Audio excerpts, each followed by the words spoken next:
4.24 light-years. That is the distance to the nearest star system to our Sun, Alpha Centauri. 3 stars bound together by gravity, Alpha Centauri A, Alpha Centauri B, and the small red dwarf Proxima Centauri, orbiting each other in a choreography that has continued for billions of years. 4 light-years from where we are, our nearest stellar neighbours. The closest points of light in the sky belonging to another star system, a destination that has occupied a special place in human imagination for as long as we have been capable of imagining destinations beyond our own world. Close enough to feel reachable, close enough to seem like a real target rather than an abstract point in an infinite darkness. 4.24 light-years is 40 trillion kilometres. At the speed of Voyager 1, the fastest object humanity has ever launched, that is 73,000 years of travel. At the speed of light, the limit of what physics allows, it is just over 4 years. Our nearest neighbour is unreachable at current technology on any time scale meaningful to an individual human life or even to human civilization in its current form. And yet, in December 2022, the James Webb Space Telescope was pointed in the direction of the Alpha Centauri system, the most powerful optical and infrared telescope ever built by humanity. A mirror 6.5 meters in diameter, composed of 18 gold-plated beryllium segments, instruments operating at temperatures near absolute zero to eliminate thermal noise, an orbit at the L2 Lagrange point 1.5 million kilometers from Earth, beyond the distorting influence of Earth's atmosphere. Sensitivity that allows detection of objects 13.6 billion light-years away, beyond the reach of any previous instrument. A telescope costing $10 billion and 25 years in development was pointed at a system 4 light-years away, at our nearest stellar neighbours. And what it found, what the data showed when engineers and scientists began processing it, did not fit the models they had. Not completely, not in the ways expected. Tonight we're going to examine what happened, what Webb was looking for at Alpha Centauri, what it found, what the data says and where it remains silent, and why the nearest star system to us, one we have been observing for centuries, is delivering surprises with instruments we have never had before. Before we begin, if you are here because the night is long and you need something to carry you through it, stay with this. What follows is worth the time. Let us begin with what the Alpha Centauri system actually is. Because most people know the name, but few understand how strange and complex this system is, and why it has been the target of astronomical interest long before we had instruments capable of truly seeing it. Alpha Centauri is not one star. It is a triple system. 3 stars in different orbital relationships occupying the same gravitational space. To the naked eye from Earth, Alpha Centauri appears as a single bright star in the constellation Centaurus, the 4th brightest star on the entire night sky. Only a telescope resolves it into separate components. Alpha Centauri A is the closest analogue to our Sun in the known universe, a G-type star like our Sun but slightly larger and slightly hotter. Its mass is approximately 1.1 times the Sun's. Its luminosity is approximately 1.5 times the Sun's. It is roughly 1 billion years older than our Sun. This is an important detail. We will return to it. Alpha Centauri A and Alpha Centauri B orbit each other with a period of approximately 79 years. The distance between them varies from about 11 to 36 astronomical units over this orbital period, comparable to the distance from the Sun to Saturn or Neptune.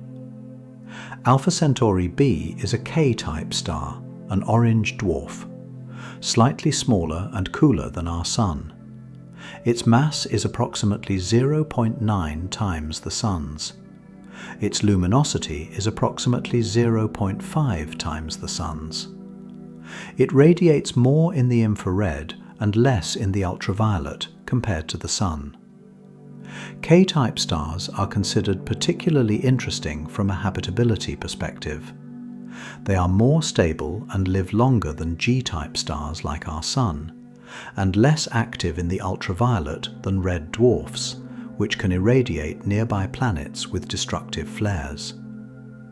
Proxima Centauri is the third component and technically the closest star to us. A red dwarf, small, dim, invisible to the naked eye despite being the nearest star to Earth. Its mass is approximately 12% of the Sun's. Its luminosity is less than 0.2% of the Sun's. It orbits the AB pair at a very wide separation, approximately 13,000 astronomical units from the pair, with an orbital period measured in hundreds of thousands of years. Some astronomers have questioned whether Proxima is genuinely gravitationally bound to the AB pair, or simply moving in parallel through space. The most recent calculations suggest it is probably gravitationally bound, but the boundary between bound and unbound at such distances is genuinely thin. Proxima Centauri has a planet, Proxima B. Discovered in 2016 using the radial velocity method, a technique that detects tiny oscillations in a star's motion caused by the gravitational pull of an orbiting planet. Proxima B sits in the habitable zone of its star, at a distance where temperatures could theoretically allow liquid water on the surface. Its orbital period is approximately 11 days. This means it orbits far closer to its star than Earth orbits the Sun. But because Proxima is significantly dimmer than the Sun, this is enough for potentially moderate temperatures. But a planet in the habitable zone around Proxima is not straightforwardly good news. Red dwarfs, the most common type of star in the galaxy, are notorious for flare activity. They produce powerful X-ray and ultraviolet flares at frequencies far exceeding our Sun. In 2019, astronomers recorded a flare from Proxima Centauri so powerful, thousands of times brighter than any ever observed from our Sun, that it casts serious doubt on whether any atmosphere or prebiotic chemistry could survive on Proxima B. If the planet has an atmosphere, those flares may be gradually stripping it away. If it has no atmosphere, the surface is exposed to direct radiation that destroys complex molecules. There is also Proxima D, a second planet around Proxima Centauri, provisionally confirmed in 2022. It is even closer to the star than Proxima B, clearly in too hot a zone for liquid water, likely small, possibly smaller than Earth, and possibly a third planet, Proxima C, disputed, mentioned in some papers but not definitively confirmed. The planetary system of Proxima is becoming more complex as our instruments improve. The AB pair, Alpha Centauri A and B, has a more complicated and more scientifically troubling history of planet searching. In 2012, a team of astronomers announced the detection of a planet around Alpha Centauri B, called Alpha Centauri BB. Earth mass, a 3-day orbit, scorchingly hot, not habitable. But the first potential planet ever detected around the nearest star system to us, other than Proxima itself. The announcement was made in Nature. Press coverage was enormous. Headlines around the world declared that our nearest stellar neighbour had a planet. Then in 2015, a different team reanalyzed the same data and found that the planet signal was almost certainly an artifact of the data analysis process itself, a pattern introduced by the way the observations were processed rather than a genuine planetary signal. Alpha Centauri BB almost certainly does not exist. It was a ghost in the data. A cautionary tale about the difficulty of detecting small planets around bright nearby stars, when the two stars of the AB pair constantly interfere with each other's observations. This is the scientific context in which Webb's observations of the Alpha Centauri system need to be understood. A nearby system of extraordinary interest. A system with confirmed planets around its smallest member and a contentious history of false detections around the brighter pair. A system that every major observatory has pointed instruments at for decades and that continues to produce new information and new uncertainty with every improvement in observational capability. Now let us talk about why Webb was pointed at Alpha Centauri in the first place. Because the telescope's primary science goals, the things it was designed and built and launched to do, focus on the distant universe, the first galaxies, the atmospheres of exoplanets, the formation of stars in stellar nurseries.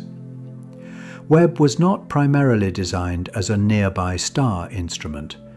Its sensitivity to infrared light and its extraordinary angular resolution make it powerful for certain nearby observations, but its design is optimized for faint, distant objects rather than bright, nearby ones. Pointing Webb at Alpha Centauri required careful planning for a counterintuitive reason. Alpha Centauri is too bright. The AB pair is so luminous at the distances Webb operates that direct imaging risks saturating the detectors, overwhelming the instruments with so much light that the data becomes useless. The challenge with nearby bright stars is not sensitivity, but dynamic range. How do you look for faint things, a planet, a debris disk, an unexpected emission, right next to an object producing far more light than your instrument can comfortably handle? The solution used for the Alpha Centauri observations involved coronagraphs, devices that physically block the light of the central star so that fainter objects in its vicinity can be detected. Webb carries several coronagraphic modes designed for exactly this purpose. By blocking the overwhelmingly bright light of Alpha Centauri A and B, the coronagraphs allow the telescope to search the space around these stars for planets, debris disks, and any other structures that would otherwise be lost in the stellar glare. The observations targeted something specific.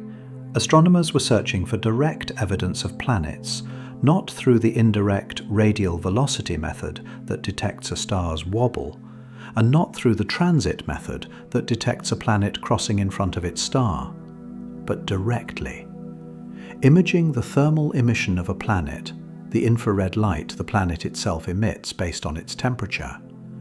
This is called direct imaging, and it is one of the most challenging forms of planet detection because planets are so much fainter than their host stars that even slight imperfections in the coronagraph's ability to suppress starlight can overwhelm the planetary signal.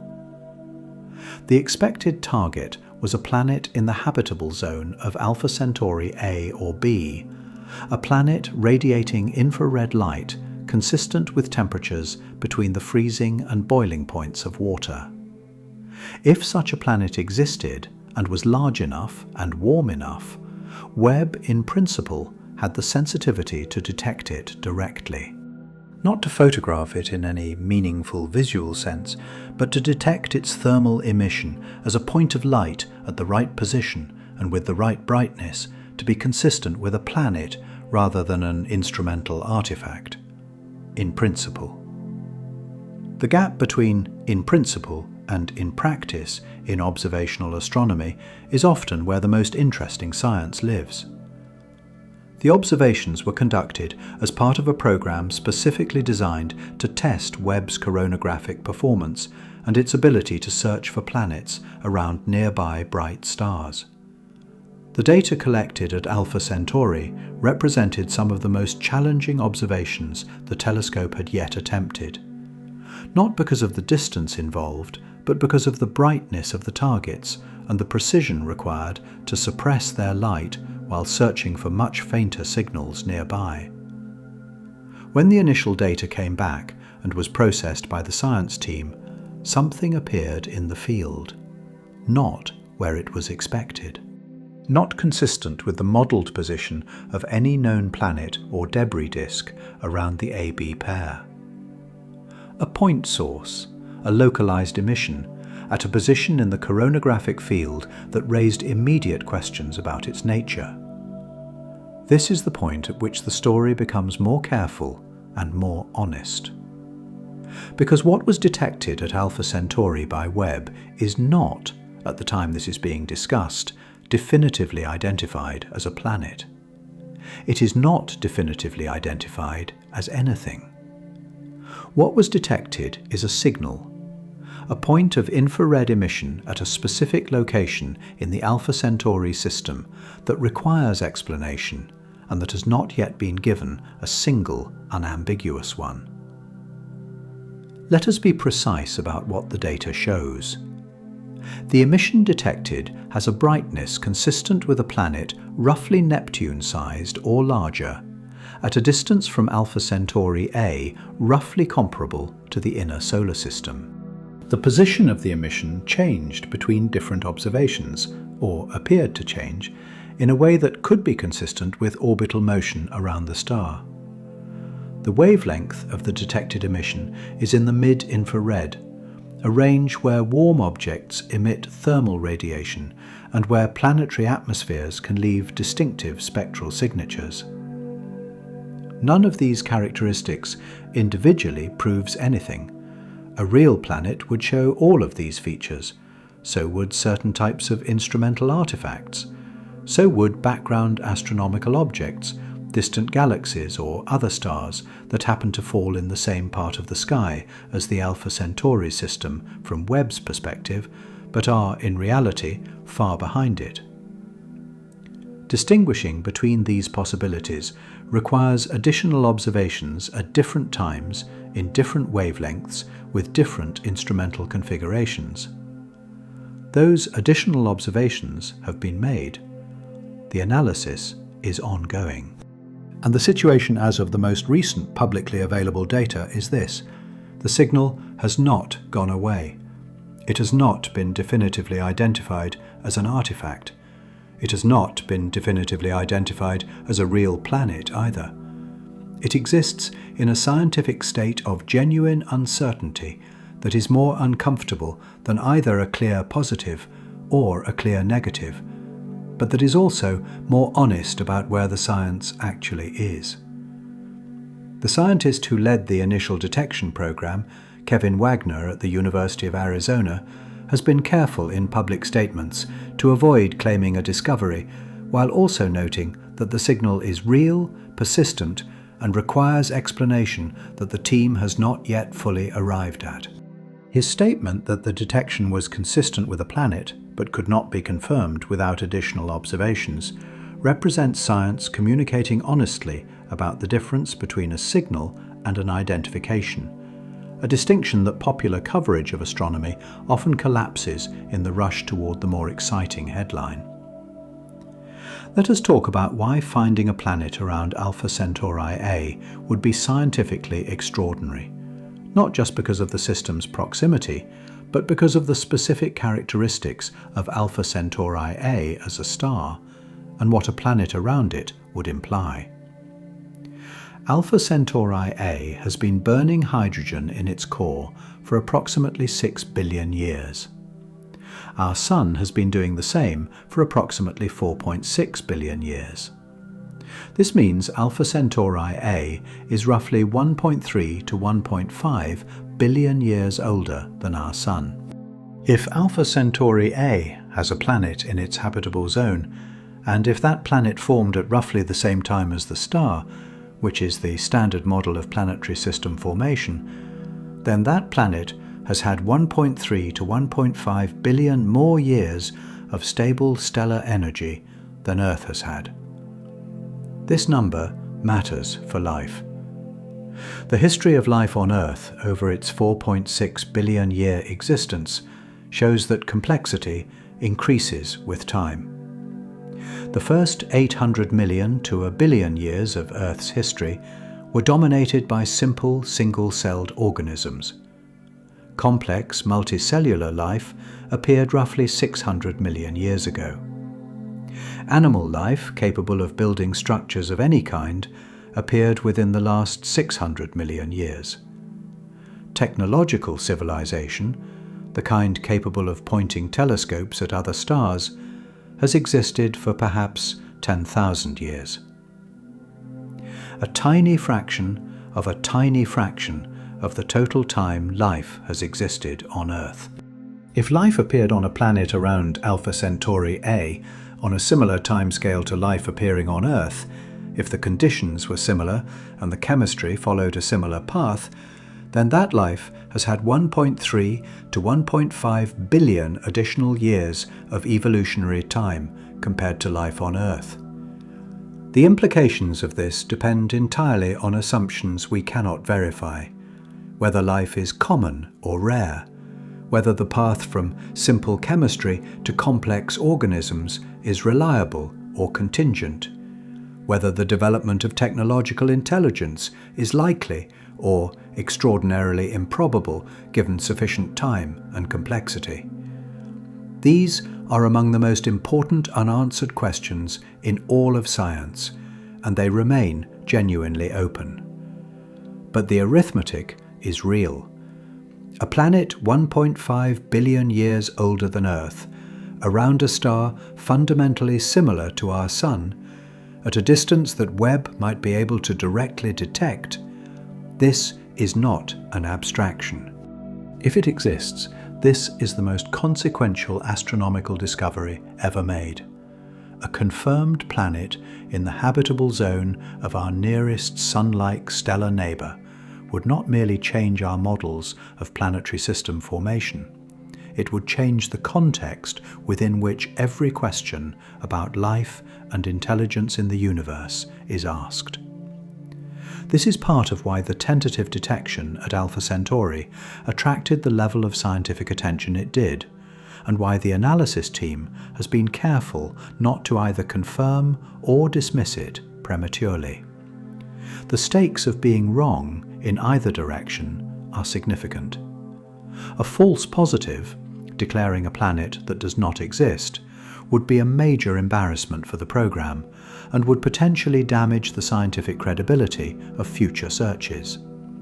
A false negative, dismissing a real signal as an artifact, would mean passing over something of potentially profound importance. So, the analysis continues. The observations are being refined. The team is working through every possible instrumental explanation for the detected signal, every known mode of artifact production in Webb's coronagraphic system, every known background astronomical object that could appear in the right position, every known calibration issue that could produce a spurious point source at the relevant brightness. Each alternative explanation that can be ruled out makes the planetary hypothesis more likely by elimination. Each alternative explanation that cannot be ruled out maintains the uncertainty. What makes the situation scientifically interesting, rather than simply frustrating, is that the Webb detection is not the only relevant piece of data. Alpha Centauri has been observed with other instruments across multiple wavelengths over many years. These prior observations constrain what can be in the system. They tell us what sizes and types of objects in what orbital configurations are already excluded by the absence of detections in previous searches. ALMA, the Atacama Large Millimeter Array in Chile, has observed the Alpha Centauri system at millimeter wavelengths and detected a warm dust component around Alpha Centauri A. Warm dust in the inner part of a stellar system, analogous to the zodiacal dust in our own solar system produced by comets and asteroid collisions, is indirect evidence of a dynamically active system with significant amounts of solid material.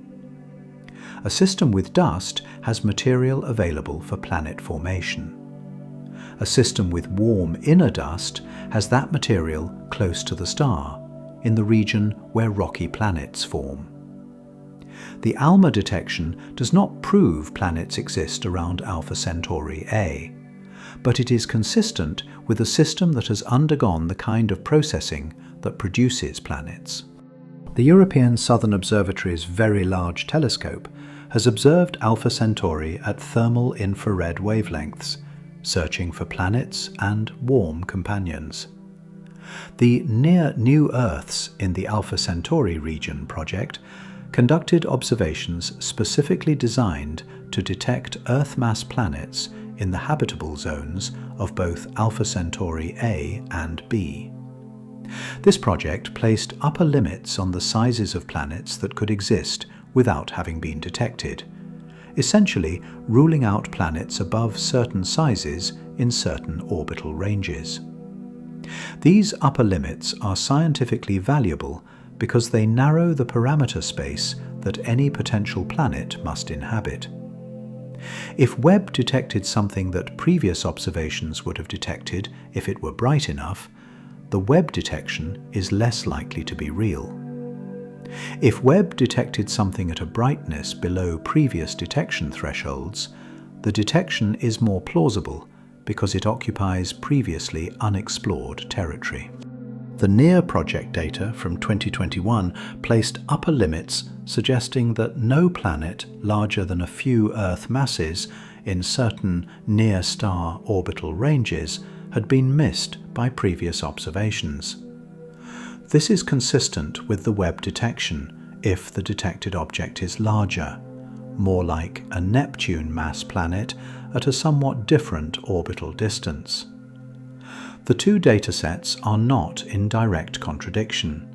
They are probing different regions and different brightness ranges. Radial velocity measurements of Alpha Centauri A, the most sensitive technique for detecting planets through their gravitational effects on the star, have been ongoing for decades, with instruments including HARPS at the European Southern Observatory, and more recently, ESPRESSO, a more precise successor instrument. These measurements have placed limits on planets that can exist around Alpha Centauri A in terms of their mass and orbital period. They have not detected any confirmed planetary signal. But radial velocity is most sensitive to massive planets in close orbits, the kind that produce the largest stellar wobble, and is less sensitive to lower mass planets in wider orbits. A Neptune-mass planet at an orbital distance of several astronomical units, consistent with some interpretations of the Webb signal, might produce a radial velocity signal too small for even ESPRESSO to detect reliably, given the contamination from the companion star B and from the intrinsic stellar activity of A. This is the observational landscape. Multiple instruments, multiple wavelengths, multiple techniques, all pointing at the same 4 light-year distant system from different angles. None of them individually conclusive. All of them together building a picture that is more detailed and more uncertain than any single observation would suggest. And then Webb looked, and something appeared. Let us now talk about what Alpha Centauri can tell us about planetary system formation more broadly, because even without a confirmed planet discovery, the system is scientifically valuable as a test of models developed primarily from studying our own solar system. The standard model of planet formation, called core accretion, describes planets as forming from the collision and gradual accumulation of small solid bodies called planetesimals in the disk of gas and dust surrounding a young star. Over millions of years, dust grains stick together into pebbles. Pebbles accumulate into larger rocks. rocks collide to form protoplanets, and protoplanets eventually either grow into fully formed planets or are disrupted by gravitational interactions with other growing bodies. This process is well understood for single-star systems. It is less well understood for binary and triple systems, where the gravitational influence of a companion star complicates the dynamics of the disk and the planetesimal accumulation process. Alpha Centauri AB presents a specific challenge. The two stars are close enough to each other that their gravitational interaction could disrupt the protoplanetary disks around each individual star, particularly in the regions closest to each star and in the regions between the two stars. Theoretical studies of planet formation around Alpha Centauri A and B have reached varying conclusions. Some models suggest that the gravitational perturbations from the binary companion would prevent planetesimals from accumulating into planets in the inner system, the very region where habitable zone planets would orbit. The collisions between planetesimals in an eccentric orbit induced by the companion would be too violent, destroying the bodies rather than allowing them to grow. Other models suggest that the perturbations are not severe enough to prevent planet formation entirely, particularly if the planetesimals formed early and quickly, before the companion's influence had time to excite their orbital eccentricities to destructive levels. The resolution of this theoretical debate requires observational evidence. Either Alpha Centauri A and B have planets, or they do not.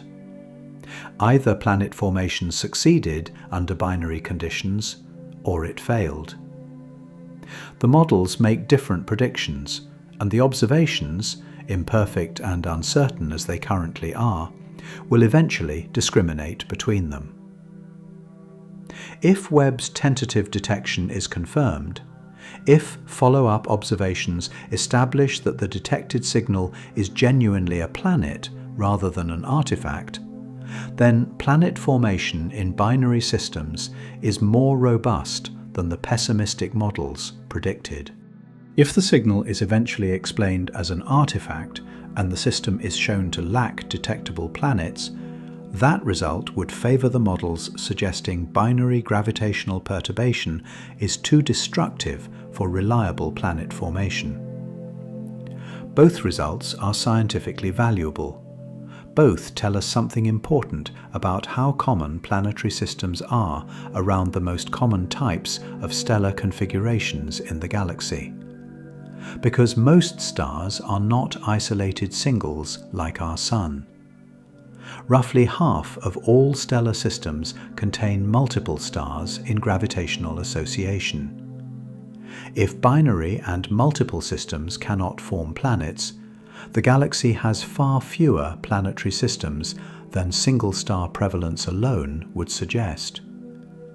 If they can form planets, despite the additional gravitational complexity, the galaxy is far richer in potential worlds than pessimistic models would indicate. Alpha Centauri is the closest laboratory for answering this question, and Webb has introduced a data point that is neither cleanly positive nor cleanly negative, a signal that requires further investigation, that occupies a space in the analysis that is genuinely uncertain, and that the scientific community is actively working to resolve. Let us now talk about what James Webb Space Telescope actually is, and what makes it capable of observing things that no previous instrument could reach.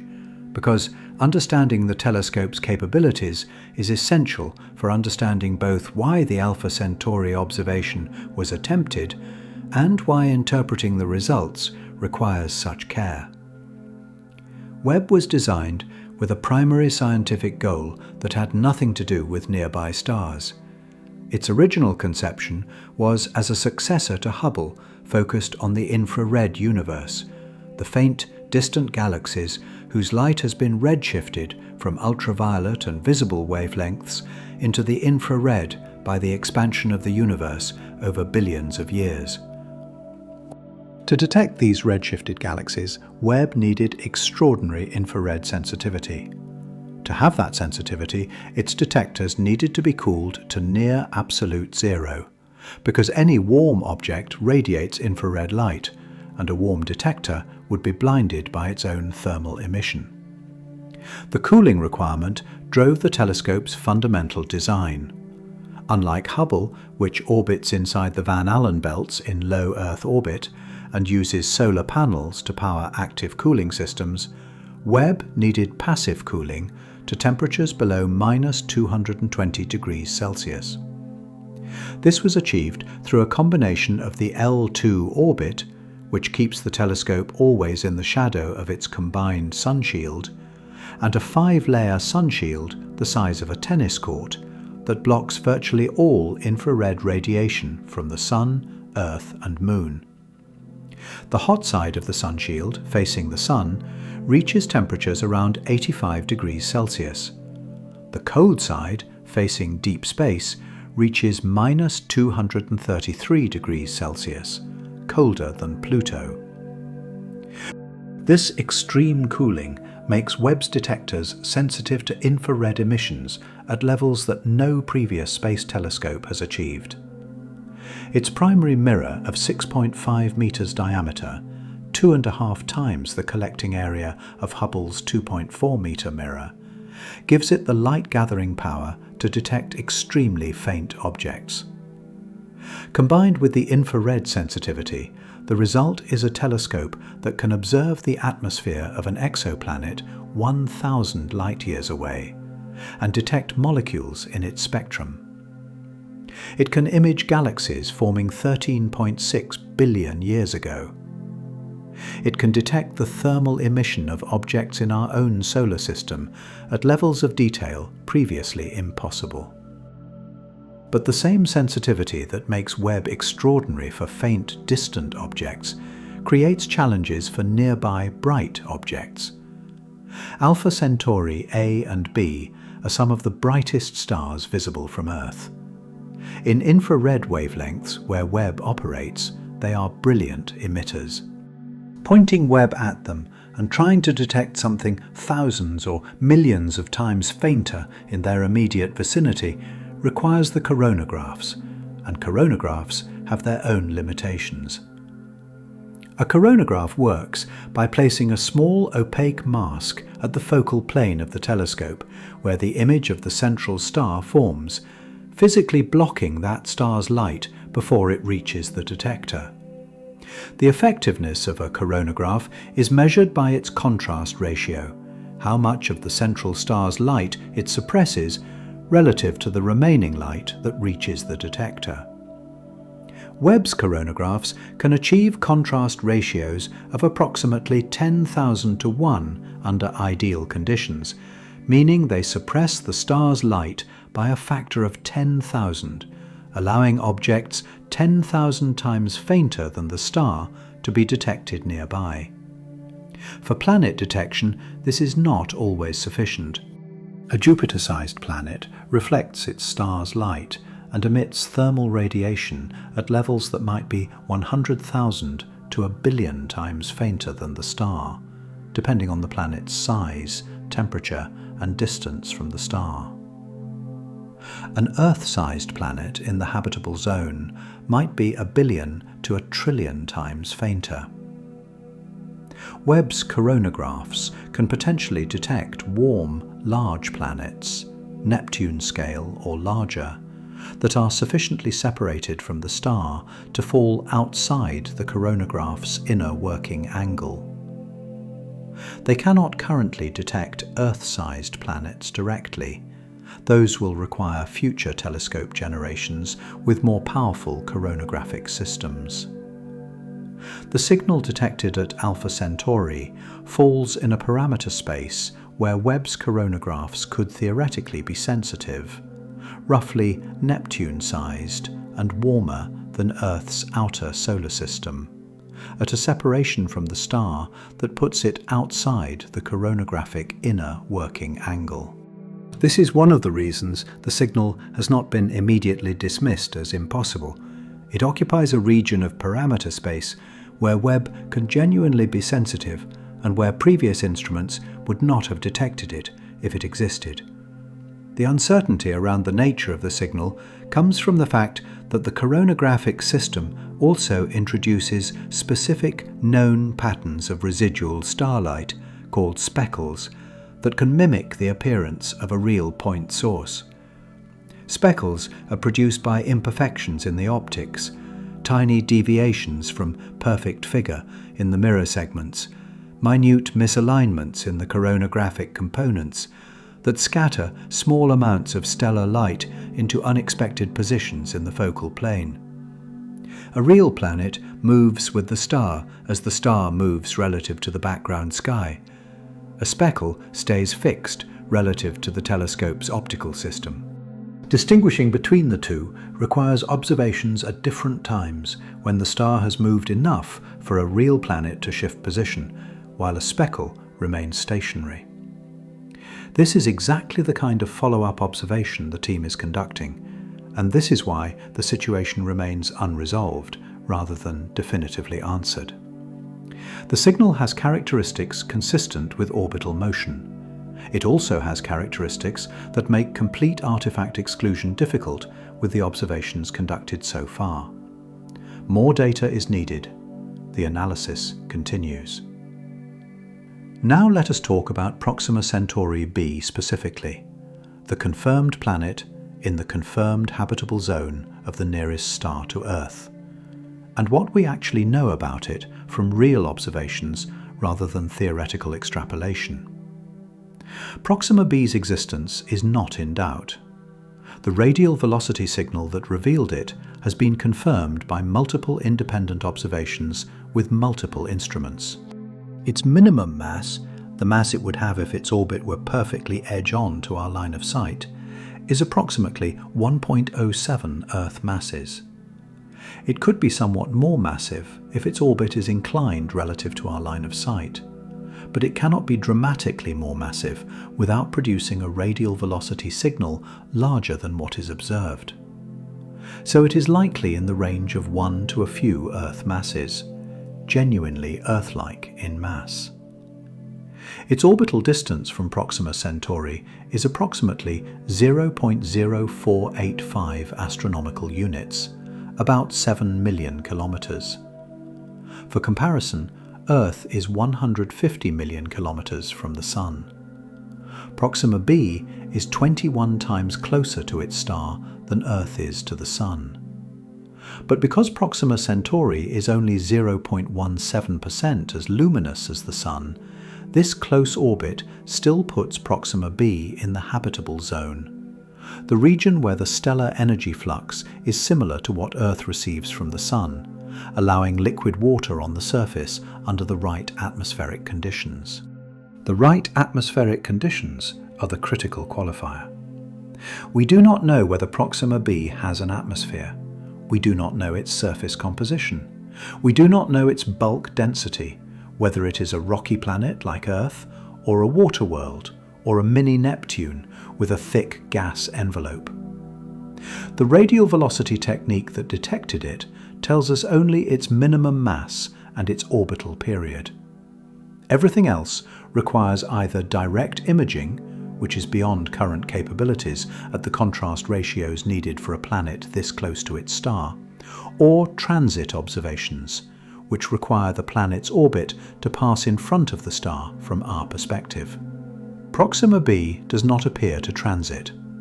Observations with the Spitzer Space Telescope searched for the slight dimming that a transit would produce and found none at the expected time and duration. This does not prove there is no transit. It could mean the transit exists, but the orbital geometry places it slightly off the edge of the stellar disk from our perspective. But the absence of a detected transit means we cannot use transit spectroscopy, the technique that has revealed the atmospheres of hundreds of other exoplanets, to study Proxima b's atmosphere with current instruments. Webb may eventually change this. If Proxima B happens to produce a transit at a level below Spitzer's detection threshold, but within Webb's sensitivity, future Webb observations could detect it. And if it transits, Webb's spectroscopic capabilities could detect signatures of its atmosphere in the starlight filtered through that atmosphere during the transit. The specific molecules in the atmosphere, carbon dioxide, water vapor, oxygen, methane, would leave characteristic absorption features that Webb's NIR spec and MIRI instruments could in principle identify. But the flare problem is real and significant for this kind of observation. Proxima Centauri flares frequently and violently. In March 2016, just months before Proxima B was announced, astronomers detected a flare from Proxima Centauri using MOST, a small Canadian space telescope, that briefly increased the star's ultraviolet brightness by a factor of 68. In 2019, the flare recorded by multiple telescopes simultaneously was even more extreme, 14,000 times as bright as the star's quiescent state at some ultraviolet wavelengths for a brief period. These flares flood any observational attempt with noise. They make it difficult to cleanly observe the star's spectrum during a transit. They raise fundamental questions about whether any atmosphere on Proxima B could survive the cumulative radiation dose over billions of years of flare activity. Models of Proxima B's potential habitability have reached a wide range of conclusions, depending on assumptions about flare frequency, atmospheric composition and thickness, the presence or absence of a planetary magnetic field, and the planet's interior structure. Some models suggest that a thick enough atmosphere, with the right composition, could survive flare activity and maintain habitable surface conditions. Others suggest that the flares are severe enough to strip any Earth-like atmosphere within a few 100 million years. The truth is genuinely unknown. The question cannot be settled by theory alone. It requires observational data about the planet itself that we do not yet have. What makes the Alpha Centauri system so scientifically important right now is that Webb has simultaneously opened the possibility of direct detection around the bright AB pair, and provided a tool that could eventually characterize Proxima B if it transits. The same telescope, capable of searching for planets around Sun-like stars, the first time any instrument has had that capability, is also capable of studying the atmosphere of the most compelling known nearby potentially habitable world. These are not separate scientific endeavours. They are two aspects of the same fundamental inquiry, the question of whether life has, anywhere near us, to have arisen. This question, which has occupied human imagination at least since the ancient Greeks speculated about whether other worlds existed, is now a question that real instruments are beginning to address with real data. Not with certainty, not with the clean, unambiguous results that the question deserves, but with data, with numbers, with point sources appearing in coronagraphic fields that require explanation, with radial velocity curves revealing planets in habitable zones, with upper limits constraining what can and cannot be there. With the gradual, imperfect, contested accumulation of observational evidence, that is how science actually works at the frontier of what is knowable. Let us talk about what it would mean, in the most concrete scientific terms, if the signal detected by Webb at Alpha Centauri is eventually confirmed as a planet.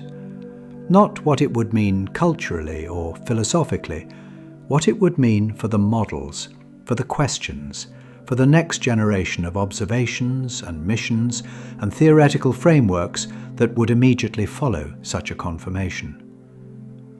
The first consequence would be a fundamental revision of our understanding of planet formation in binary stellar systems. As discussed, theoretical models are split on whether the gravitational perturbations from Alpha Centauri B can allow planet formation around Alpha Centauri A in the regions relevant to the Webb detection. A confirmed planet would definitively resolve this debate in favour of formation being possible. It would mean that the dynamical environment created by a binary companion, even one with a relatively wide separation, does not inevitably prevent the accumulation of solid bodies into planets. This has enormous implications for the estimated number of planetary systems in the galaxy, because most stars are in multiple star systems.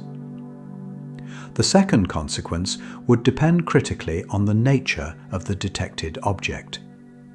If it is a Neptune-like planet, a gas or ice giant with a thick hydrogen and helium envelope, then its presence in the inner system around Alpha Centauri A would itself be scientifically informative.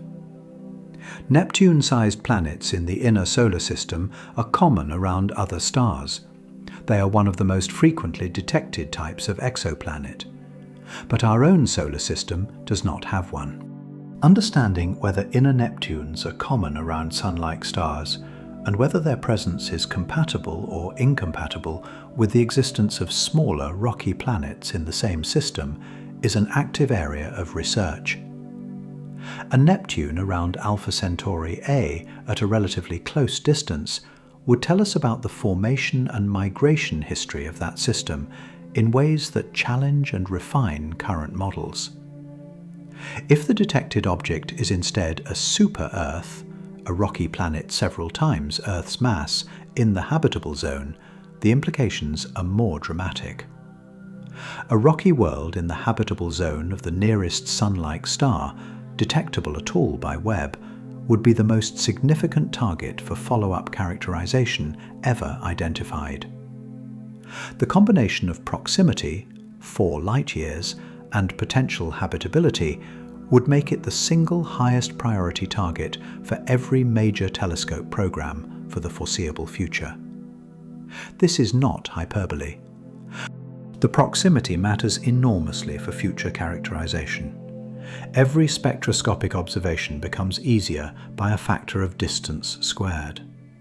A planet 4 light-years away requires far less telescope time to study than a planet 10 light-years away at the same apparent brightness. If such a planet exists and has a detectable atmosphere, the next generation of extremely large ground-based telescopes, the 30-meter telescope, the giant Magellan telescope, the extremely large telescope currently under construction in Chile, would be able to attempt atmospheric characterization. Not guaranteed to succeed, not guaranteed to detect biosignatures even if an atmosphere exists, but positioned to try in a way that no telescope can try for any known planet around any other star. The extremely large telescope deserves particular attention in this context because it is being built specifically with Alpha Centauri in mind as one of its primary targets.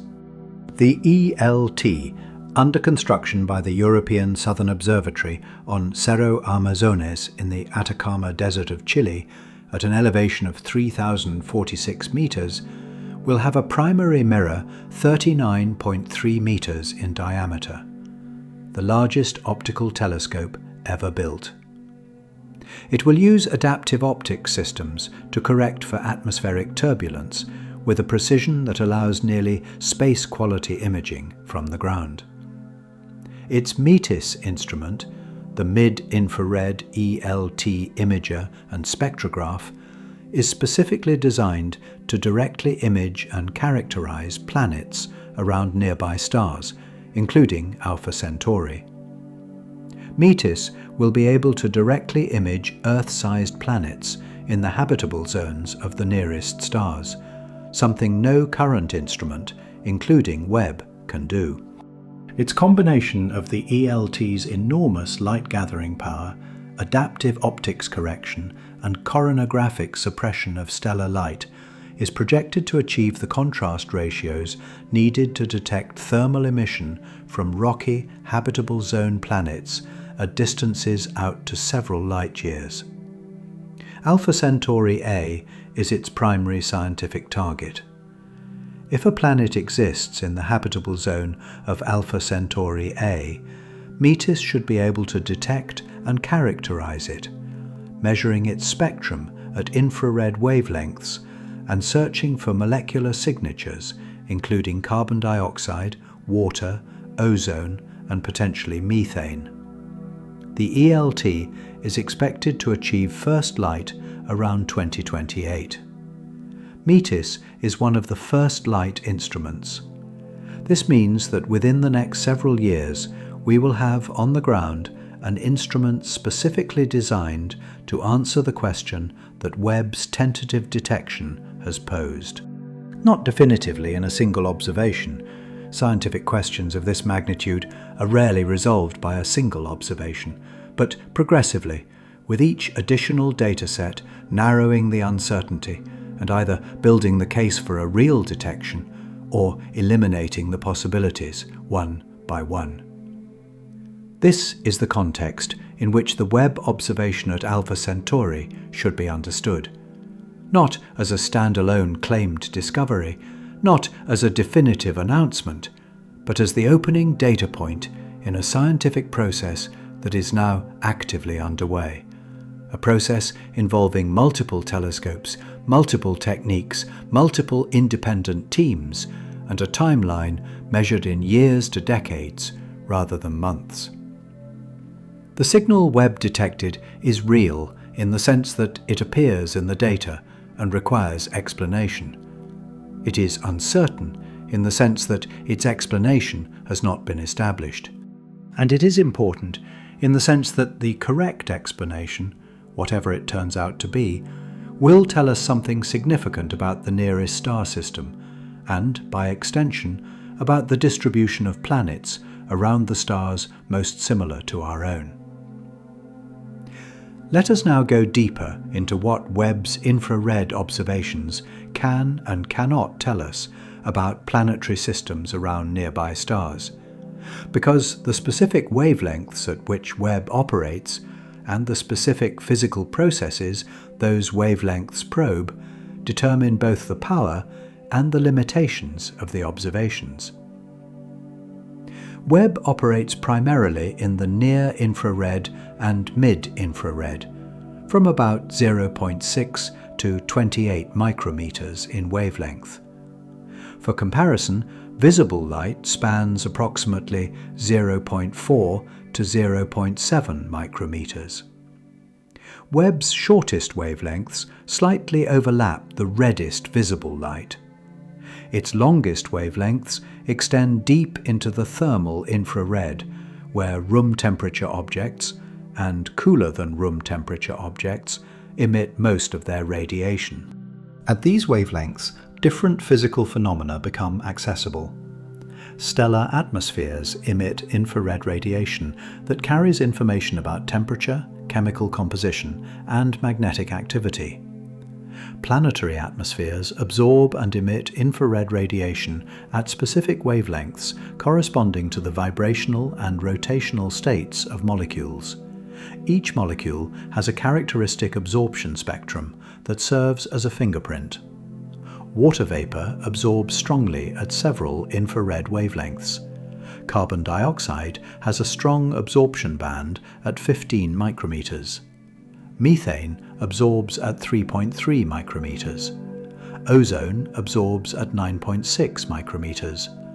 Nitrous oxide has absorption features at several wavelengths.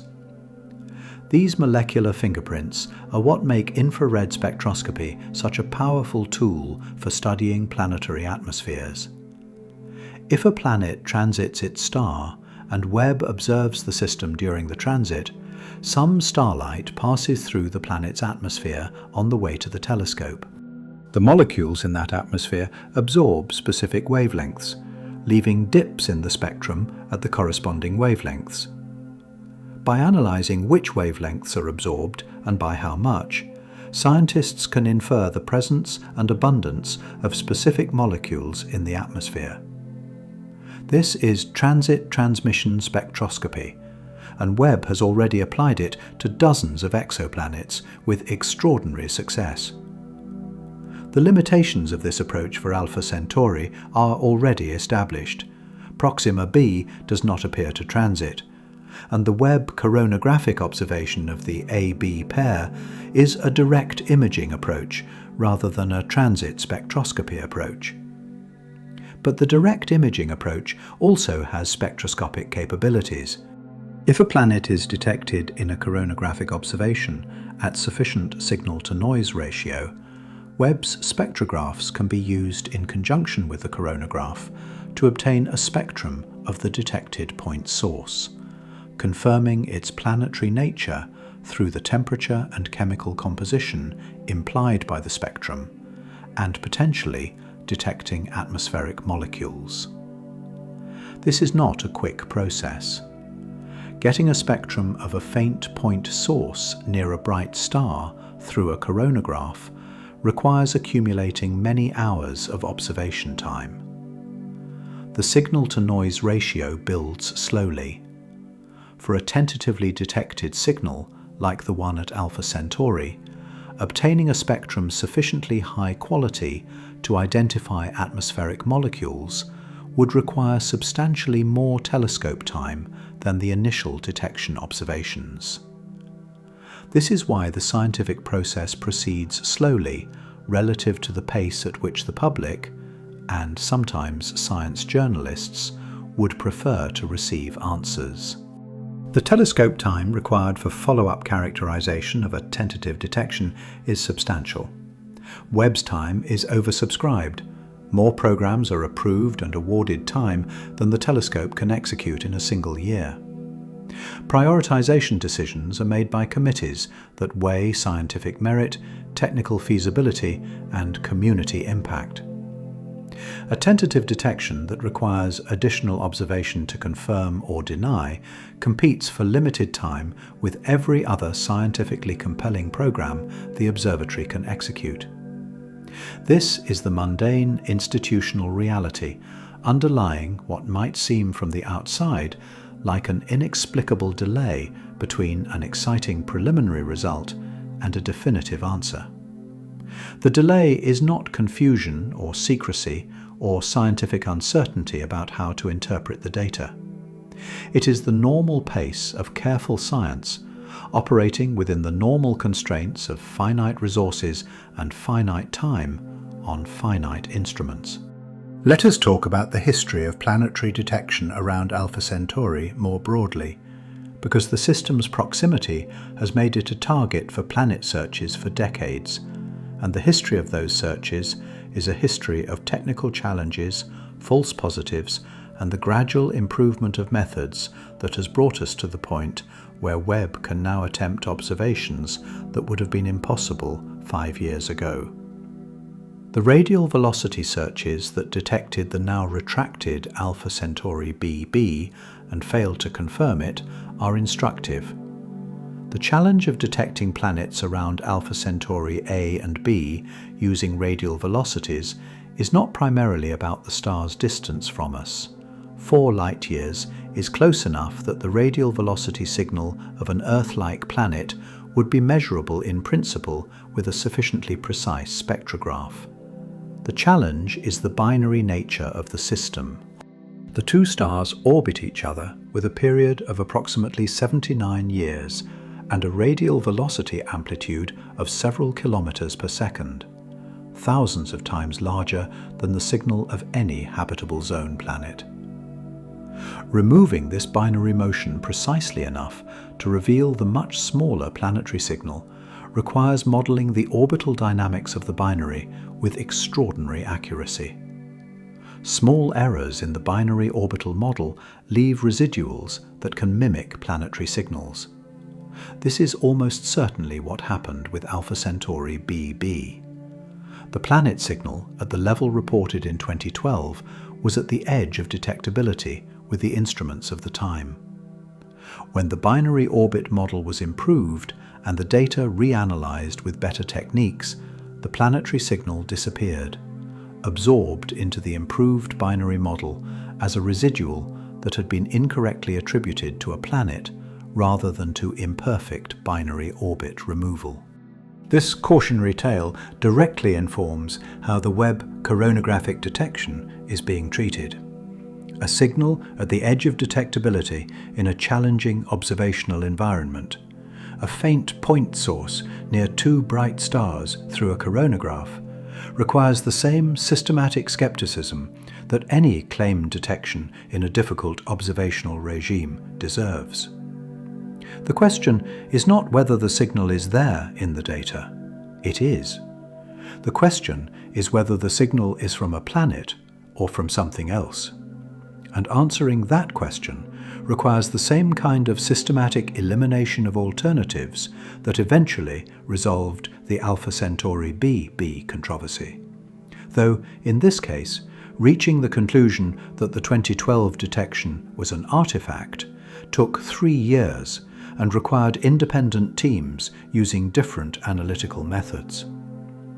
The process of distinguishing a real astrophysical signal from an instrumental artifact in coronagraphic imaging is itself a sophisticated scientific and engineering problem. The residual starlight in a coronagraphic image is not random noise. It has structure, the speckle pattern produced by diffraction and optical imperfections that we mentioned earlier. This structure is partially predictable from knowledge of the telescope's optics, and partially random due to thermal and mechanical variations in the telescope's physical state during an observation. Algorithms have been developed to model and subtract the expected speckle pattern from coronagraphic images, leaving a cleaner background against which real astrophysical sources can potentially be detected. These algorithms, called post-processing techniques, include methods with names like angular differential imaging, reference differential imaging, and principal component analysis, applied to sequences of images. Each works differently and makes different assumptions about the nature of the speckle pattern. A signal that appears in the data after applying all of these different methods is more likely to be real than a signal that appears only with one specific technique. A signal that disappears when the observing geometry changes in ways that would move a real planet, but not a speckle, is more likely to be an artifact. The Webb Alpha Centauri team has been applying these methods systematically. The signal they have reported has survived some of these tests and not others, which is precisely why the situation is in the state it is. It has not been definitively confirmed as a planet because not all the tests that can be done have been completed, and some tests that have been done leave remaining ambiguity. It has not been definitively dismissed as an artifact because the signal has characteristics that genuine artifacts typically do not show, including the tentative evidence of positional change between observations consistent with orbital motion. The science of direct imaging of exoplanets is itself young. Webb is the most powerful coronagraphic instrument ever pointed at nearby stars, and the techniques for processing its data are still being developed and refined.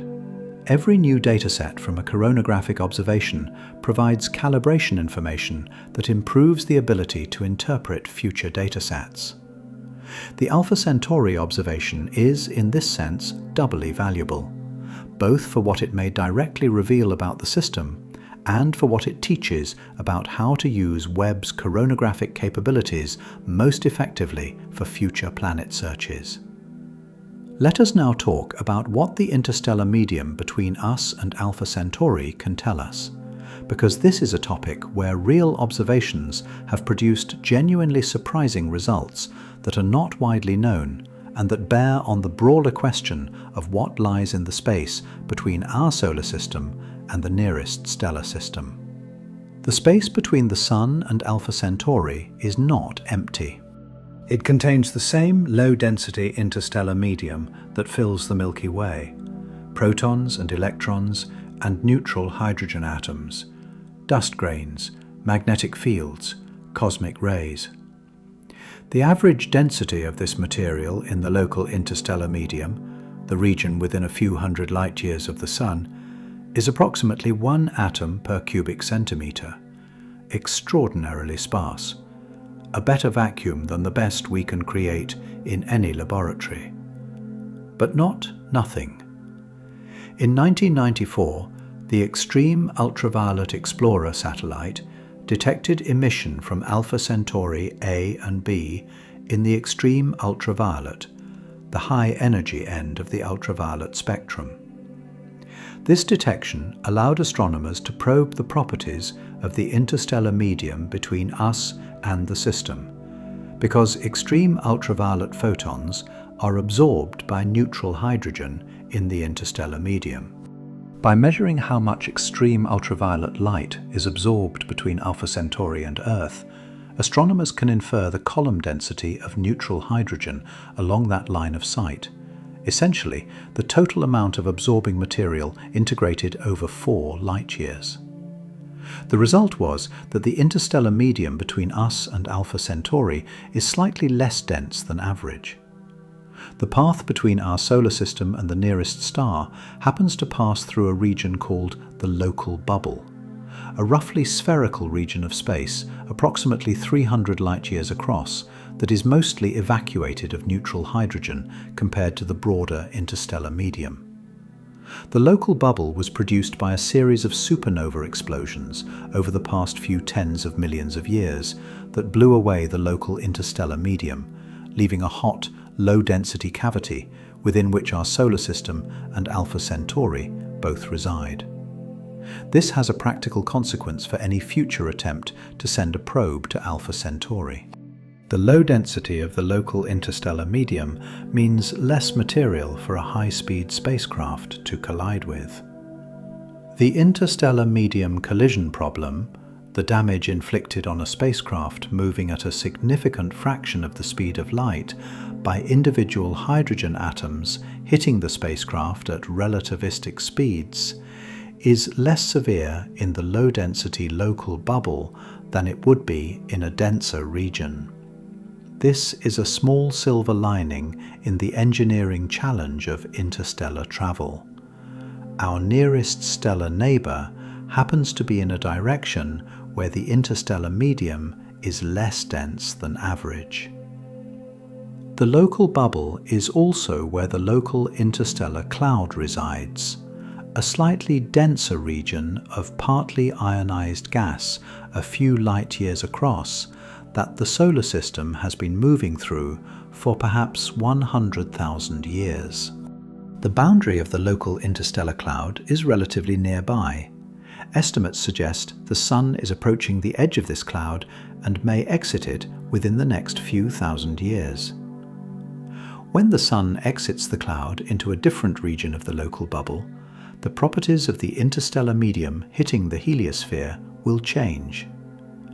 The heliosphere will change shape and size in response, potentially with consequences for the cosmic ray shielding of the inner planets. Measurements of the interstellar medium in the direction of Alpha Centauri are relevant to understanding this broader picture of our local galactic environment. The line of sight to Alpha Centauri passes through the local interstellar cloud and potentially through different phases of the local bubble's complex structure. Absorption measurements in ultraviolet and optical wavelengths using Alpha Centauri itself as a background light source have allowed astronomers to characterize the properties of the intervening material with increasing precision: its temperature, its density, its ionization state, its velocity relative to the solar system. These are real measurements of real material in the real space between our solar system and the nearest star. They are not astronomical abstractions. They describe the actual physical environment that any future mission to Alpha Centauri would need to traverse, the medium through which any signal sent there would propagate, the material through which any spacecraft would need to travel. Understanding that environment is both scientifically interesting in itself and practically relevant to any realistic planning for interstellar exploration. Now let us talk about the broader context of what Webb is teaching us about planetary systems around nearby stars beyond Alpha Centauri. because the observations of our nearest neighbour exist within a programme of systematic study of the local stellar neighbourhood that is transforming our understanding of how common planetary systems are and what they look like. Within 10 light-years of the Sun, there are approximately 14 star systems containing 20 individual stars or brown dwarfs.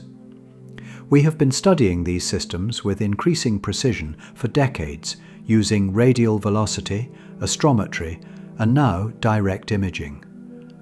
The planetary inventory of this immediate neighbourhood is still being assembled. Epsilon Eridani, a K-type star 10.5 light-years away, has a known debris disk and a candidate planet detected by multiple methods, though not yet definitively confirmed. Tau Ceti, a G-type star 11.9 light-years away, has a complex multi-planet system suggested by radial velocity measurements, though the individual planets remain unconfirmed. Barnard's star, the second nearest star system to the Sun, at 5.96 light-years, had a planet announced in 2018 and subsequently disputed. Sirius, the brightest star in the night sky at 8.6 light-years, appears to have no planets, but its white dwarf companion has produced debris that spectroscopic observations of the white dwarf's atmosphere have characterized.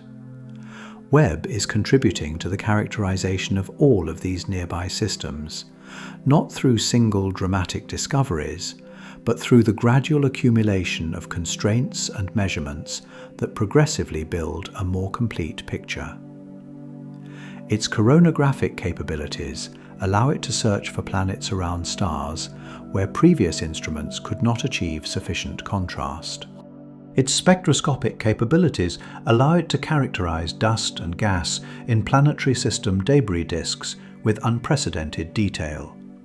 Its sensitivity allows it to detect thermal emission from substellar objects, brown dwarfs and massive planets, that warm dust detections had previously only hinted at. The picture emerging from Webb's first years of operation, combined with decades of prior observations, is one of a local stellar neighbourhood that is rich with planetary systems, but complex in ways that simple models did not fully anticipate. Systems where planets exist, but in unexpected configurations. Systems where debris disks indicate active processing of solid material, but where the planets responsible for that processing have not been directly detected.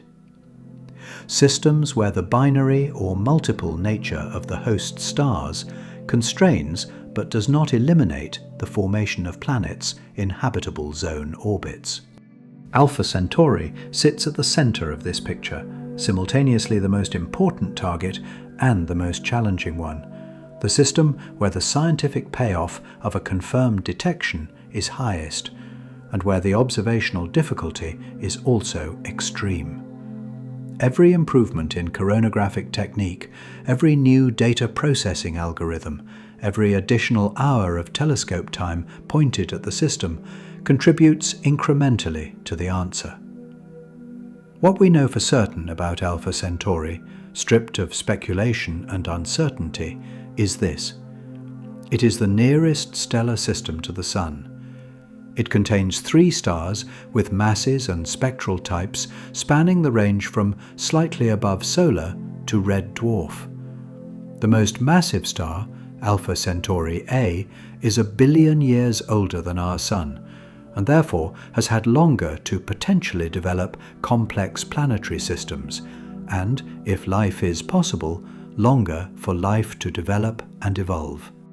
The system contains at least 2 confirmed planets around Proxima Centauri, neither of which is definitively shown to be habitable.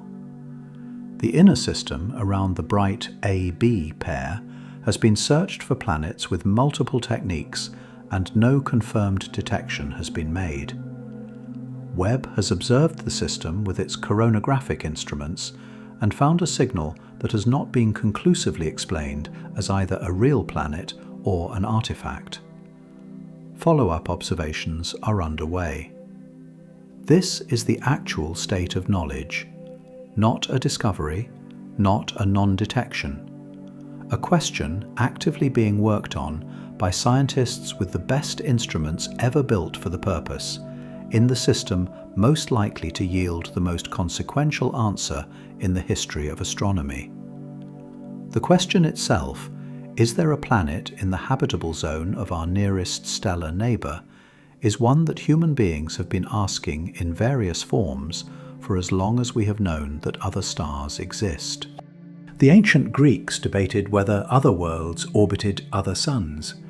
Giordano Bruno was burnt at the stake in 1600, partly for asserting that the stars were suns with planets and that those planets might be inhabited. 19th century astronomers debated the plurality of worlds as a serious scientific question, even before the tools existed to address it empirically. 20th century astronomers built the first scientific program, SETI, dedicated to detecting signs of technological intelligence beyond our solar system, and pointed their radio telescopes at the nearest stars first. And now, in the 21st century, we have pointed an infrared telescope of unprecedented sensitivity at those same nearest stars, and found a signal that might be a planet and might not be, and are working as carefully and as rigorously as the scientific method allows to determine which it is. This is the moment we are in, not a moment of discovery, that comes when the uncertainty is resolved, but a moment of genuine scientific engagement with the oldest and deepest question we have ever asked: whether we are alone, whether the universe around us contains other worlds, whether the chemistry and physics and planetary dynamics that produced our solar system have produced comparable systems elsewhere, beginning with the nearest elsewhere we can observe, 4.24 light-years, close enough to observe with the right telescope, far enough to remain a genuine mystery. The nearest place in the universe where the answer might be different from what we find here. And Webb has pointed its golden mirror at it and found something that requires explanation.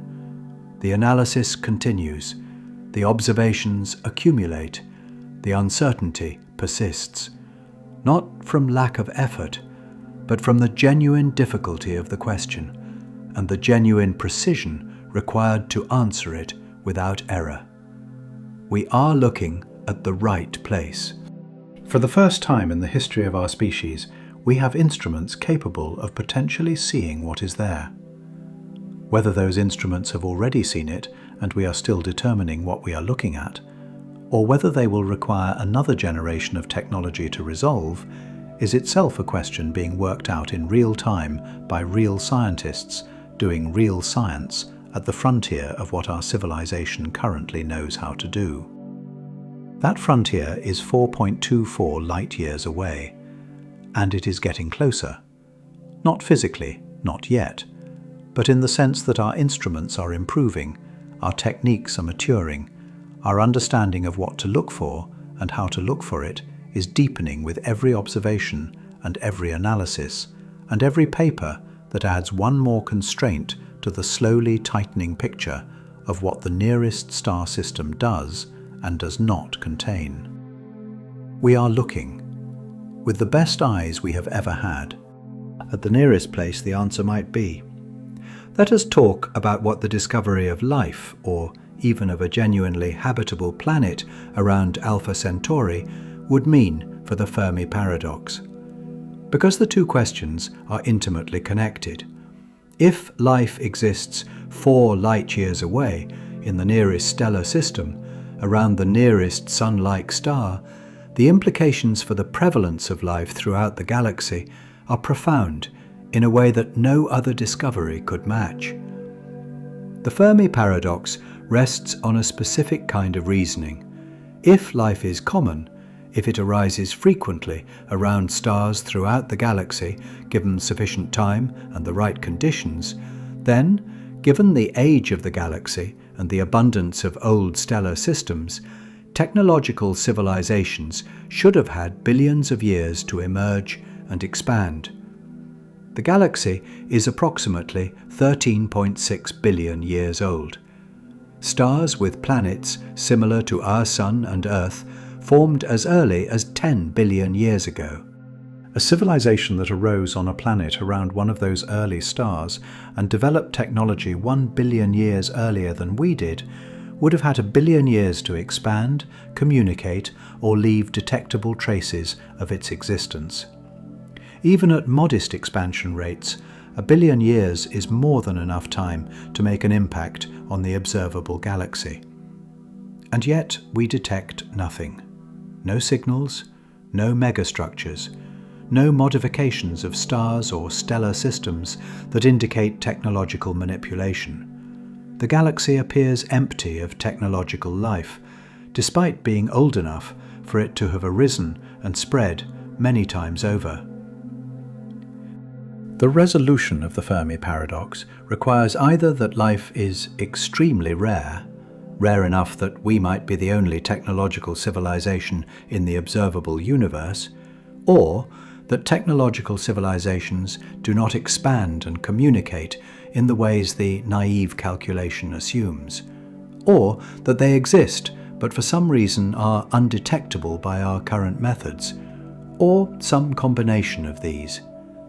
A confirmed habitable planet around Alpha Centauri would not resolve the Fermi Paradox, but it would dramatically shift the probability estimates that inform it. If life can arise around our nearest stellar neighbour, if a world capable of supporting it exists just 4 light-years away, then the prior probability that life is common in the galaxy increases substantially.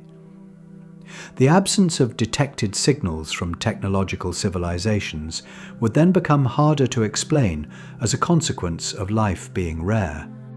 It would push the resolution of the Fermi Paradox toward the other possibilities, that civilizations do not communicate or expand in detectable ways, or that we are looking for the wrong kinds of signals, or that something in the development of technological civilizations systematically prevents them from persisting or expanding. This is called the Great Filter, the idea that somewhere between the formation of a rocky planet in a habitable zone and the emergence of an interstellar technological civilization, there is one or more extremely improbable steps that almost no planetary lineage survives. The question of where the Great Filter is located, whether it is behind us in evolutionary history or ahead of us, is one of the most consequential questions we face. If the filter is behind us, if the difficult step was the origin of life itself, or the evolution of eukaryotic cells, or the Cambrian explosion, then life may be common, but complex life may be rare, and technological civilizations rarer still, consistent with a quiet galaxy. If the filter is ahead of us, if something in the development or behavior of technological civilizations reliably prevents them from persisting or expanding, then finding life nearby would be a warning rather than a reassurance. A habitable planet at Alpha Centauri would intensify this question without answering it. If life is there, if it exists 4 light-years away, the galaxy should be teeming with it. And if the galaxy is teeming with life, but quiet of technological signatures, the Great Filter is more likely ahead of us than behind us. The question of what that filter is, nuclear war, climate catastrophe, artificial intelligence misalignment, some universal tendency of technological civilizations toward self-destruction, would become more urgent rather than less so in the context of a nearby inhabited world. These considerations may seem distant from a point source detected in a coronagraphic image. They are not. Every observation pointing telescopes at nearby stars is an observation in the context of these questions. The scientists conducting these observations understand the stakes. They understand that a confirmed detection of a habitable world nearby, even a detection with no evidence of life, just a planet in the right orbit around the right star, would represent the most significant observational result in the history of science. Not because it would prove life exists, but because it would establish that the conditions for life are present, that we have a target for the most intensive follow-up investigation in human history, that the question of whether we are alone has a specific nearby address where it might be answered within timescales relevant to current scientific careers and missions. Let us now talk about the realistic timeline for actually answering the question about Alpha Centauri. Not what might be possible in principle with technology we do not have. What is actually likely to happen with technology we are building or planning within the next 1 to 3 decades. Webb's ongoing coronagraphic program at Alpha Centauri is the immediate near-term contribution. Follow-up observations approved through the telescope's peer-reviewed scheduling process will accumulate additional data at multiple wavelengths and at different epochs, allowing the positional stability and spectral properties of the detected signal to be characterized more fully. This process will likely take 2 to 5 years to reach a conclusion. The conclusion will be either that the signal has been identified as an artifact through systematic elimination of alternatives, or that it has been confirmed as real, and its spectral properties are consistent with a planetary body.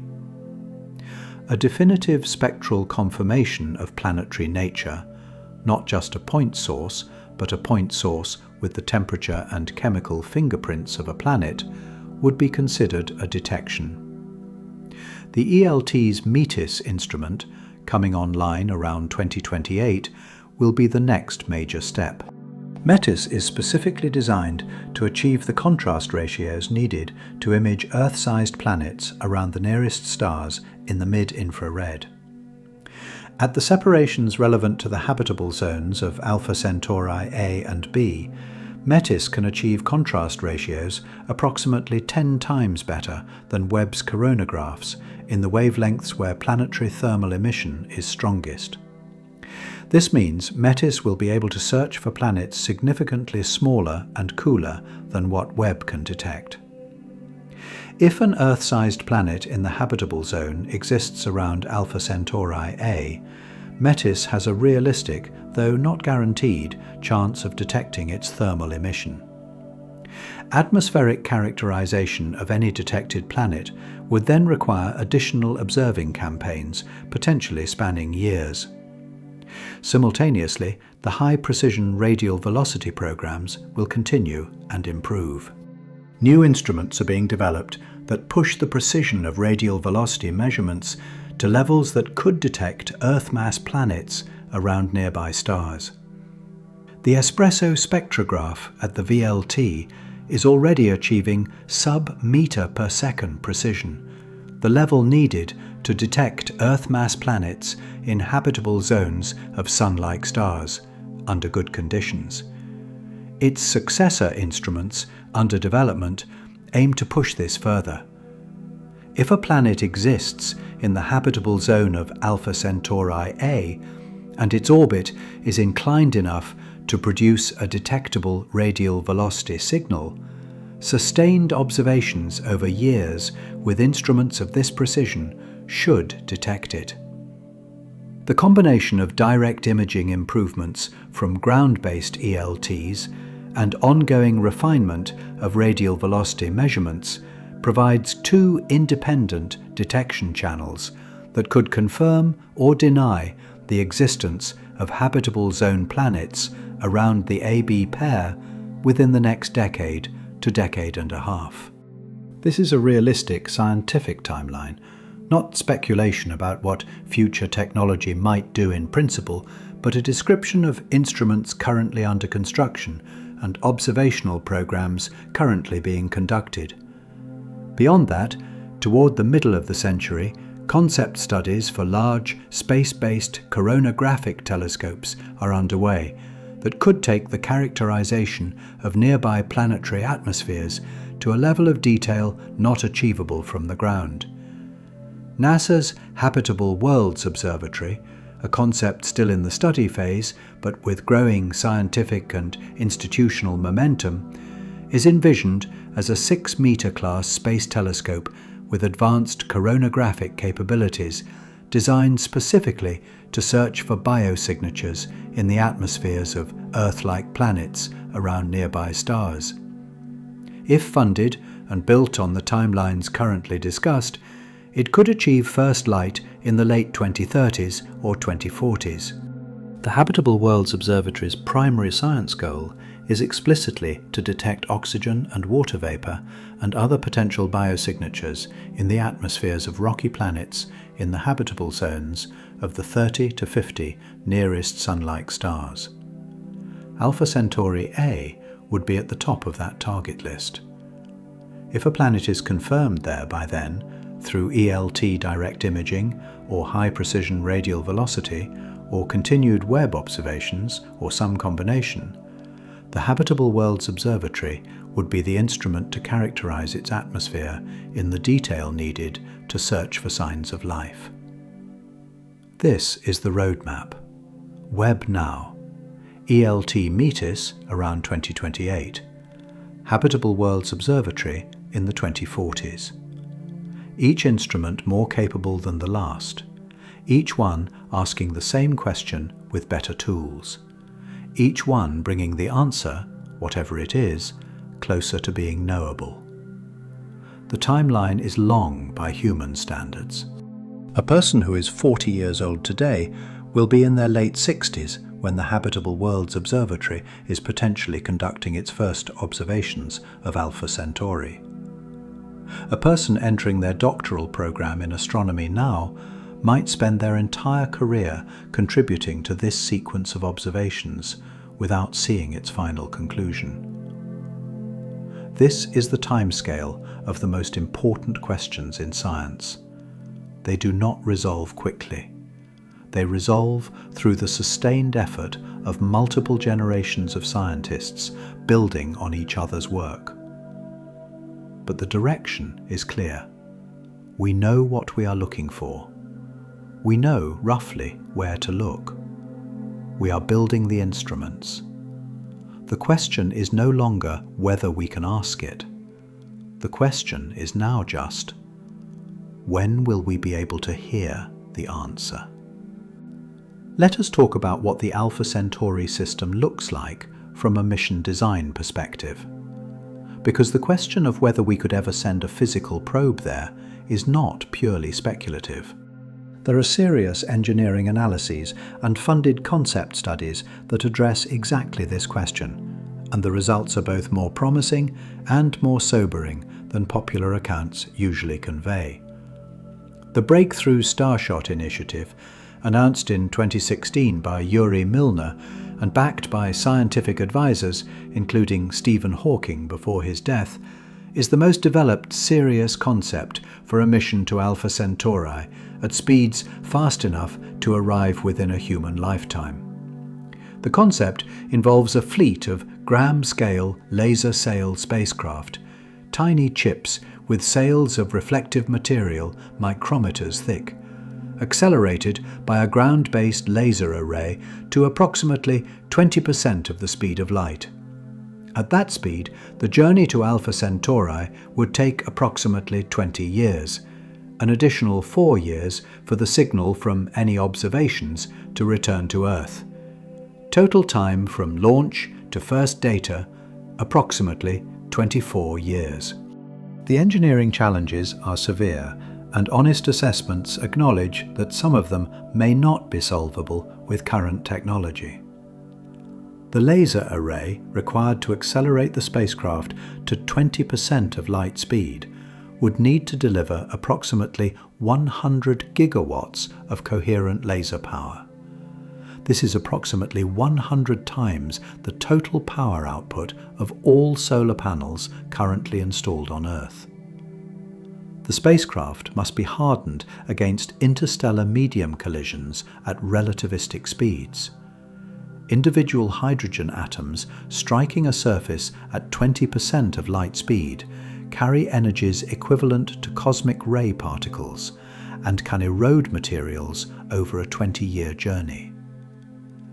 The onboard cameras and instruments must fit into a gram-scale chip and operate autonomously through the entire journey. The communication system must transmit data from Alpha Centauri across 4 light years using power measured in milliwatts. None of these challenges is physically impossible. The laser technology required is an extrapolation of existing high-power laser systems. Materials capable of withstanding relativistic particle impacts exist in laboratory quantities and could potentially be produced at scale. Chip-scale instruments for imaging and spectroscopy are rapidly advancing with commercial technology development. Communication over 4 light-years with milliwatt transmitters is possible if the receiving antenna on Earth is large enough, and the proposal envisions arrays of Earth-scale receivers. The cost and timeline estimates for breakthrough starshot are less certain than the physics. Early estimates suggested launch capability could potentially be achieved within 30 years at a cost of several $billion, comparable to a major space mission or a large physics experiment. More careful engineering analysis has tended to revise these estimates upward in both cost and timeline. The consensus among serious aerospace engineers who have studied the concept is that it is not impossible, but that it is significantly harder than the initial announcement suggested, perhaps several decades away at minimum, and potentially requiring technological advances in laser physics, materials science, and chip-scale engineering that cannot be scheduled on a precise timetable. But serious engineering analysis is underway. Funded research programs are studying the laser system design, the sail material requirements, the spacecraft architecture, and the communication system. This is not science fiction speculation. It is engineering research aimed at making a specific type of mission physically possible. If breakthrough starshot or a successor concept achieves its goals, if gram-scale spacecraft are launched toward Alpha Centauri at relativistic speeds sometime in the 2050s or 2060s, they would arrive in the Alpha Centauri system around 2075 to 2085. By that time, the ELT will have been observing the system for decades. The Habitable Worlds Observatory may already have characterized any habitable planet's atmosphere. The mission would arrive not as a blind exploration into an unknown system, but as a physical presence in a system whose planets and their properties are already known in broad outline from telescopic observation. This convergence, remote telescopic characterization followed by physical probe arrival, is the realistic scenario for Alpha Centauri exploration within the 21st century. Not a single dramatic mission, a multi-decade, multi-instrument, multi-method program in which our knowledge of the system deepens progressively from orbital parameters to atmospheric composition to surface properties to, if life is present and if we know what biosignatures to look for, the first evidence that biology exists beyond Earth. That last step is the one that matters most. And it is the step most likely to occur first through telescopes rather than probes. Because telescopes can observe now and probes take decades to arrive, the detection of biosignatures in a planetary atmosphere, if it is achievable at all, will happen through spectroscopy of atmospheric light, rather than through instruments physically present on or near the planet. The signal will be subtle. The analysis will be contested. The confidence required to make a claim of detected life will be enormous and will require multiple independent confirmations. But the path to that signal, if it exists, runs through the instruments being built now, and the observations being accumulated now, and the tentative signals, like the one Webb detected, that are pointing us toward the right places to look. And the right place to look is 4.24 light-years away, closer than any other candidate, around a star older than ours, with more time for complexity to develop. Within reach of the instruments we are building, within reach of the missions we are planning, within reach of the questions we are now capable of asking in a way that was impossible for every generation of humans who came before us. Let us now go back to the Webb observation itself and talk about the specific technical details of what was seen and what makes it genuinely puzzling. Because the scientific interest of the detection is not simply that a point source appeared. It is the specific characteristics of the point source and the ways in which those characteristics resist simple explanation. The signal detected in the mid-infrared coronagraphic images of Alpha Centauri has several properties that the analysis team has documented. Its brightness in the mid-infrared is consistent with thermal emission from a body at a temperature between approximately 300 and 400 Kelvin, warmer than Earth's average surface temperature of roughly 288 Kelvin, but in the range that a planet closer to its star than Earth is to the Sun might plausibly achieve. Its position in the two sets of observations taken at different epochs shows a shift, a change in position relative to the star, that is consistent with orbital motion at a separation of a few astronomical units from Alpha Centauri A. The brightness at the wavelengths where it was detected is not consistent with a background galaxy or a background star. Most background galaxies at mid-infrared wavelengths, detectable by Webb, are resolved as extended sources rather than point sources. They show spatial extent that individual stars and planets do not. The detected signal appears point-like, consistent with a stellar or planetary object rather than a galaxy. A background star at the detected brightness would be expected to produce detections in multiple wavelength bands, including shorter infrared wavelengths where Webb also observed. The signal does not appear robustly in the shorter wavelength bands, a characteristic more consistent with a cool, nearby object like a planet than with a background star, which would typically be brighter at shorter wavelengths. These characteristics do not prove the signal is a planet. Each of them individually has alternative explanations. The temperature implied by the brightness could match certain types of background objects or instrumental artifacts. The positional shift between epochs could be partially explained by small calibration differences in how the two datasets were aligned. The non-detection at shorter wavelengths could be a sensitivity issue rather than a physical characteristic of the source. But the combination of all these characteristics, the point-like morphology, the temperature-consistent brightness, the apparent positional shift, the non-detection at shorter wavelengths, is more consistent with a planet than with any single alternative explanation. No single alternative explains all the characteristics simultaneously without invoking multiple independent coincidences. This is why the team considers the planetary hypothesis genuinely viable and why they have continued to invest follow-up time rather than dismissing the detection.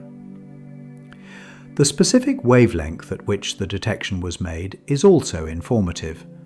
The primary detection is in Webb's MIRI instrument, the mid-infrared instrument, at wavelengths around 10 to 15 micrometers.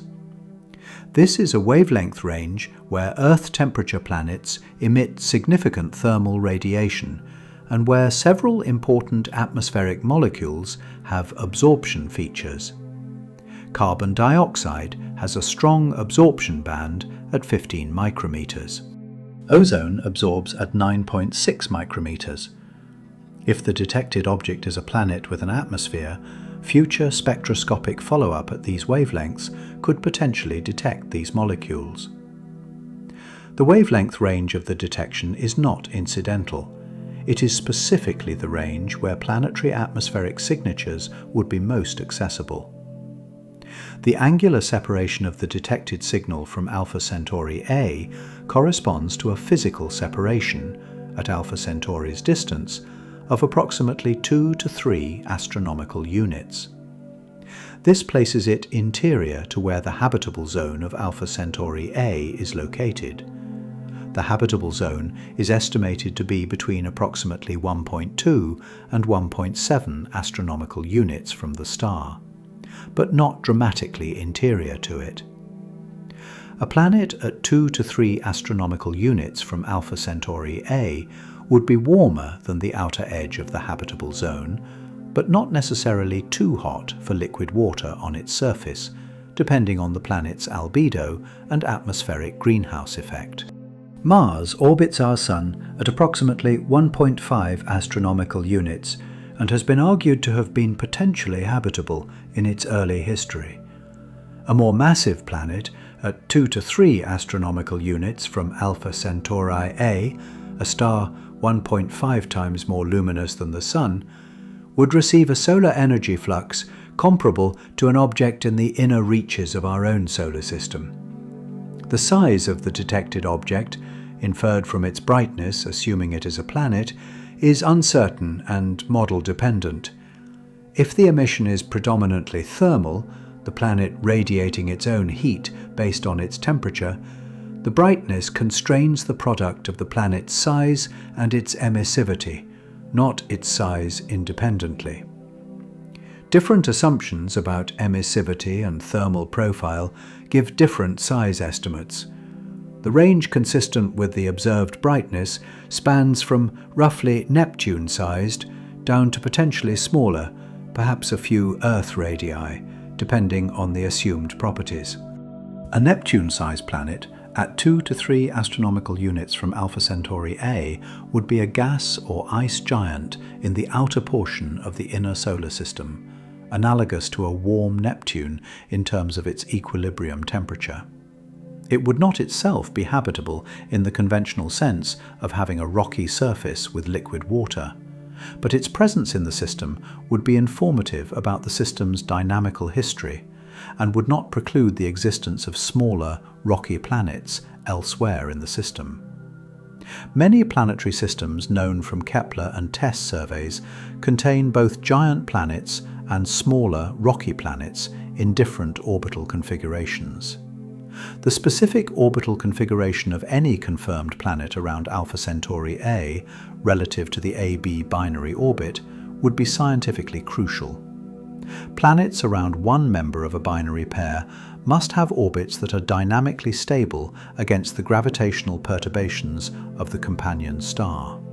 For Alpha Centauri AB, the stability boundary depends on the orbital inclination of the planet's orbit relative to the binary orbit and on its distance from the primary. Theoretical studies suggest that planets with circular or nearly circular orbits within approximately 2 to 3 astronomical units of Alpha Centauri A can be dynamically stable over billion-year timescales. A planet detected at exactly the distance where stability is marginal would itself be scientifically informative about the dynamical history of the system, how it formed, how it evolved, what gravitational interactions have occurred between the two stars and any surrounding planets over their 6 billion-year shared history. All of this specificity, the wavelength of detection, the implied temperature, the angular separation, the positional shift, the stability implications, is what makes the Webb observation scientifically rich even in its current state of uncertainty.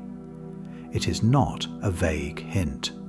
It is a specific set of measurements that constrain the possibilities in specific ways. The scientific conversation about this detection is not whether something was seen, it was. The conversation is what was seen. And that conversation is being conducted with the precision and care that the stakes require. We are living through the early stages of a program of observational astronomy that will define the next century of human understanding of our place in the cosmos.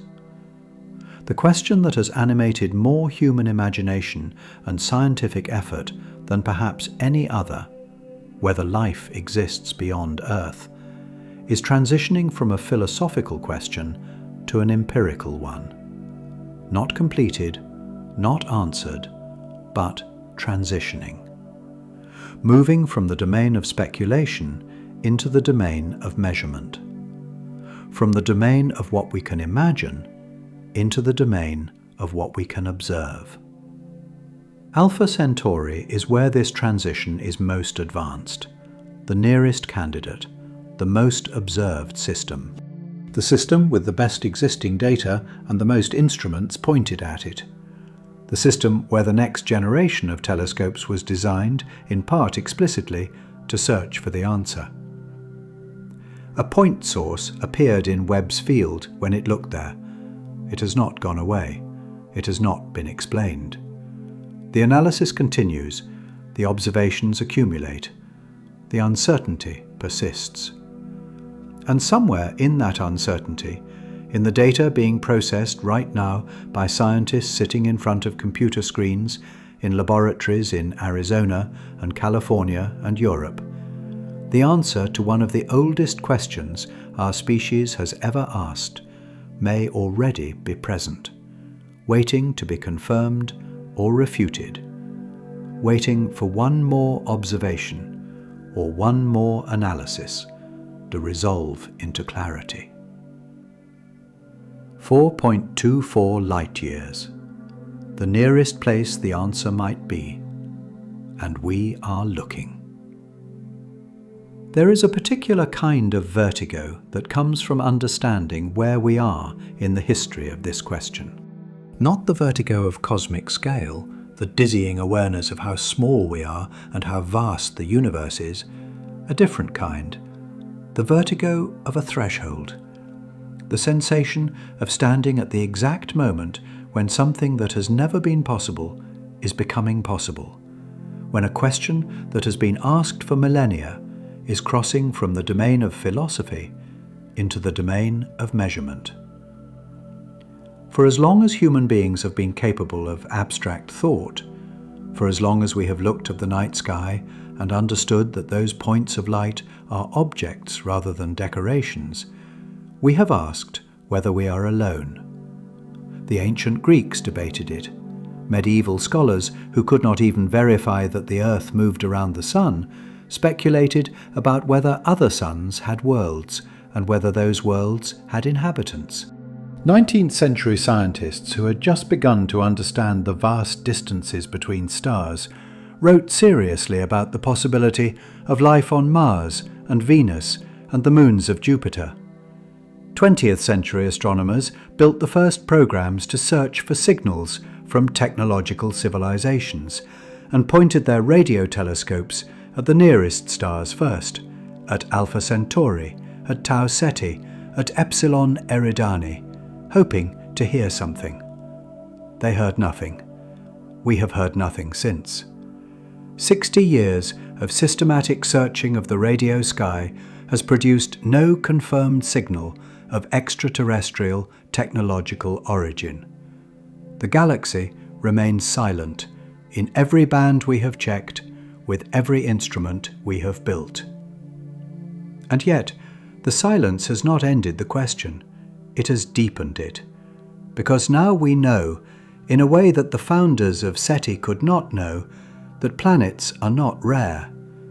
The Kepler mission confirmed that most stars have planetary systems, that rocky planets in habitable zones are common, billions of them in the Milky Way alone. That the raw material of organic chemistry is distributed throughout the cosmos. That the conditions that produced life on Earth are not uniquely unusual at the level of physics and chemistry. The silence is therefore more interesting than it was 60 years ago, because 60 years ago it could be explained by a simple answer. Maybe planets are rare.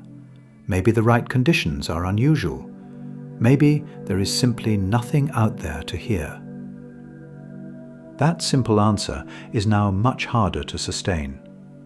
The planets exist, the conditions exist, and yet we hear nothing. The resolution of this tension between the apparent abundance of habitable worlds and the apparent absence of detectable life is the most important scientific question our civilization faces.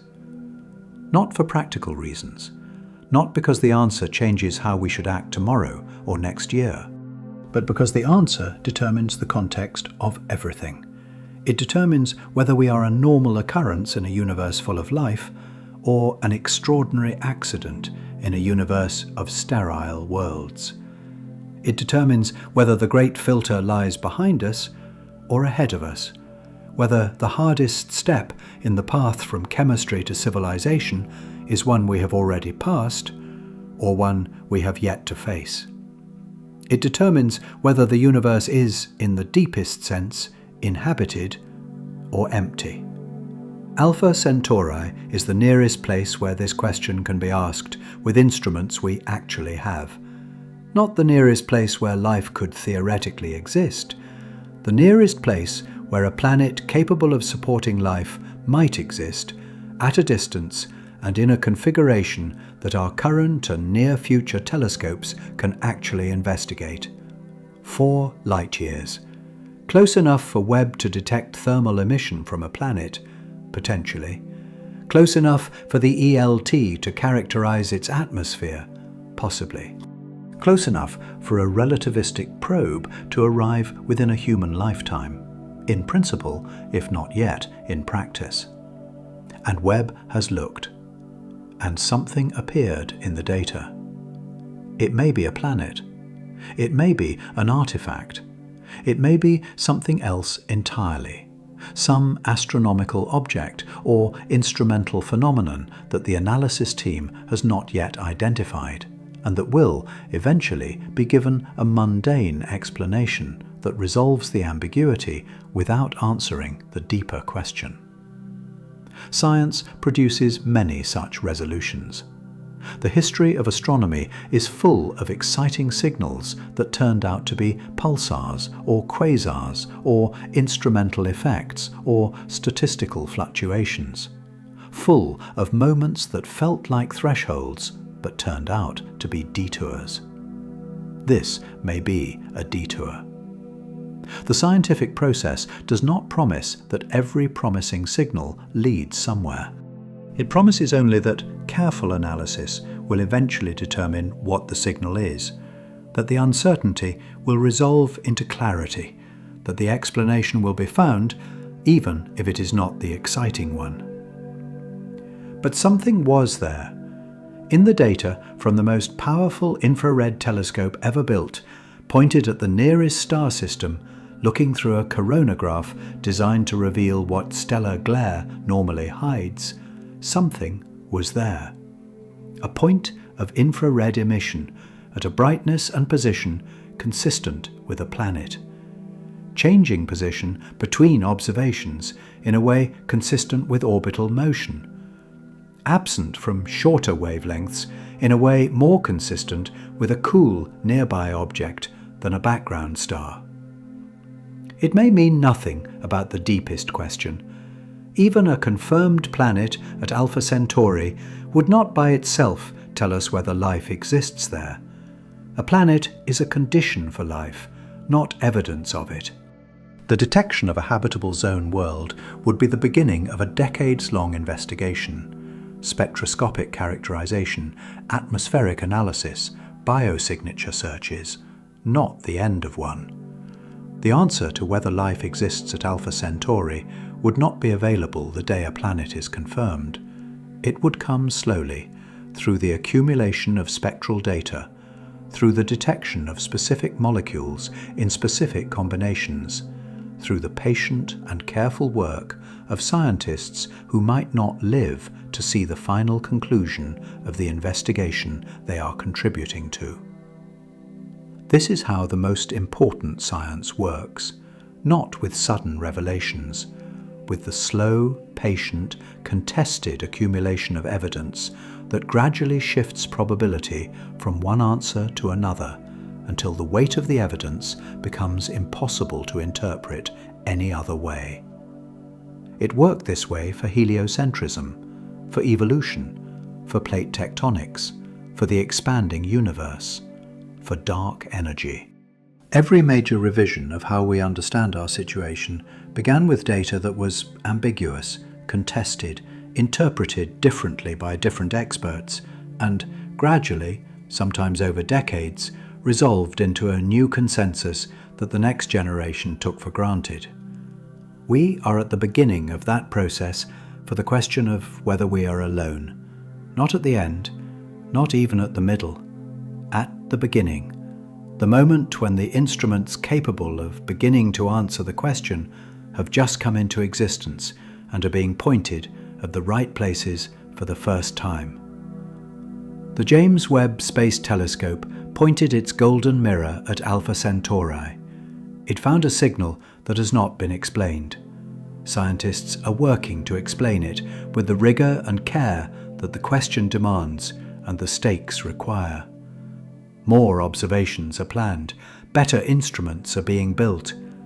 The question is being asked with better tools than any previous generation of humans possessed. Somewhere in that data, in the coronagraphic images being analysed in laboratories around the world, in the photon counts from a telescope positioned 1.5 million kilometres from Earth and cooled to near absolute zero, the first hint of an answer to the oldest question we have ever asked may already be present. Waiting, uncertain still, requiring more observation, more analysis, more time. We are the generation of humans who built the tools capable of beginning to answer this. We are the generation who pointed those tools at the right places and started looking seriously with real instruments at real data from real stars. We may not be the generation who sees the answer. The answer may come to our children or our grandchildren or the generation after them. The timescales of the most important questions do not conform to human impatience. But we are looking. For the first time in the history of our species, we are actually looking, not hoping or imagining or speculating, but measuring, accumulating photons, processing data, distinguishing signals from artifacts, building instruments specifically designed to detect what we are searching for at the distances where it might be found. 4.24 light-years, the nearest place the answer might be, the nearest stellar system, the nearest sun-like star, the nearest candidate for a world where something might have had 4 light-years worth of time, 1 billion years more than Earth, to develop from chemistry to complexity. Webb looked. Something was there. The analysis continues. The question remains open. The instruments get better every year. We are looking.